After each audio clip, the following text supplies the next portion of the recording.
Okay, I'm super excited to bring back my bullet journal setup videos after like a break of like 1 odd year. But hey, I only stopped filming. I still do use my bullet journal and I love using it. It's like the best thing that I ever discovered for myself. And I really hope that a lot of other people do, because every December I have a dilemma whether should I pick a planner or a bullet journal. But bullet journal has always won in the last 3 years. But yes, I really hope that I get to do more such videos. And yeah, that's about it. So let's dive right into my 2021 bullet journal setup, which has the yearly spreads as well as my January setup. So let's go. Beginning is the cover page of 2021, so for which I just went very simple. I took a piece of black construction paper, cut it into a rectangle, stuck it in the middle of the page, and then wrote 2021 in chunky bold numbers using my silver gel pen, and then I filled it in with the same color. Now to add a little pop around that, I just went in with my black micron, which you're going to see a lot in this video because I love it, and also generally in my bullet journal. I just do a little wreath with a little bit of leaves around it that I later use the same micron, actually a thicker micron, to color that in. So that adds a very simple yet pretty looking cover page for 2021 that adds a little bit of sparkle with my silver pen. Now the next spread that you're going to see is my goals page. So it's very simple. I just took the same construction paper, cut it down into a little piece, and then I wrote goals on top of it using my white jelly roll pen. But to add a little bit of sparkle as well, I went back in there with my silver pen from the previous page and added a little border around it. Now to close the entire spread, I took my thickest micron that I owned in the size 1, and then I drew a border around the goals entirely around the page to just make it look wholesome. Now the next page that you're going to see is my year at a glance. So I just did 6 months for this year at the moment because I want to take it slowly, and also because I feel like my bullet journal will end. So I went in there and drew 6 boxes. Sorry if you hear background noise, I'm recording in a very noisy environment because I want to put the video out. So yeah, I just went in there with 6 boxes and I made a lot of errors, as you can see, but that's the whole point of bullet journaling, so you can fix it and move on. And then I wrote the names of each month on it using the black pen and used my Tombow Food and SK to add titles to it. Now I did skip adding the calendars of each month over there because the whole purpose of this spread is for me to look ahead at the months and see what's in store. So I just wanted to put in important dates and things later when I feel like I need to know what's happening. Then use a little bit of colored markers to add a little bit of lines to just add a little pop. The next one is my period tracker. So it's very simple. I just drew a line from the top to the bottom and then numbered that from 1 to 31 because some months do have 31, right? Yes. And then I labeled on top, made 6 columns for all the way from January to June. So how this would work is when you start drawing a line next to the day that your period starts, and then you end on the same column next to the line when your period ends, and you make a box. Now for the heading, I just use period tracker in a pink font with using my pink marker and add a little bit of black using my micron.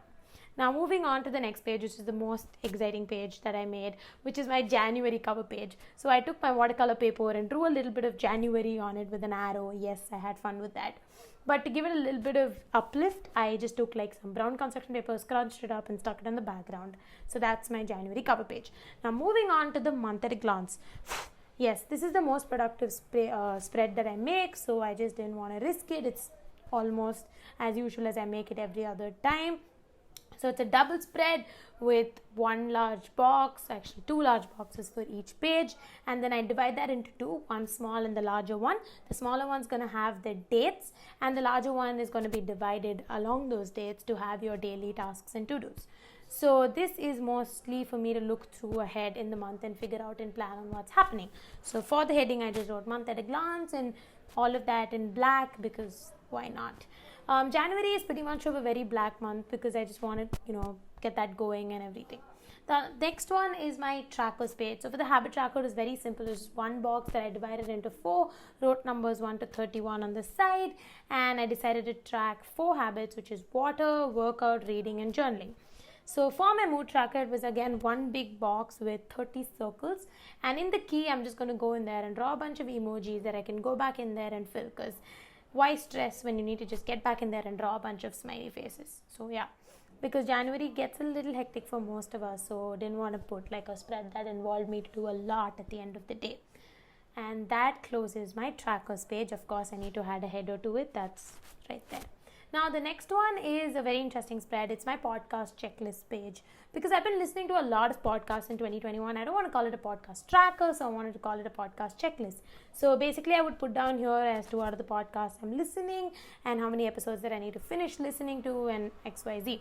So for that, I just do an old school radio setup where I would go in there and write. So if you guys are listening to any interesting podcasts, please do recommend them to me. Write down in the comments below. I just recently finished listening to the Brooklyn Nine-Nine podcast. Yes, I'm very slow at it.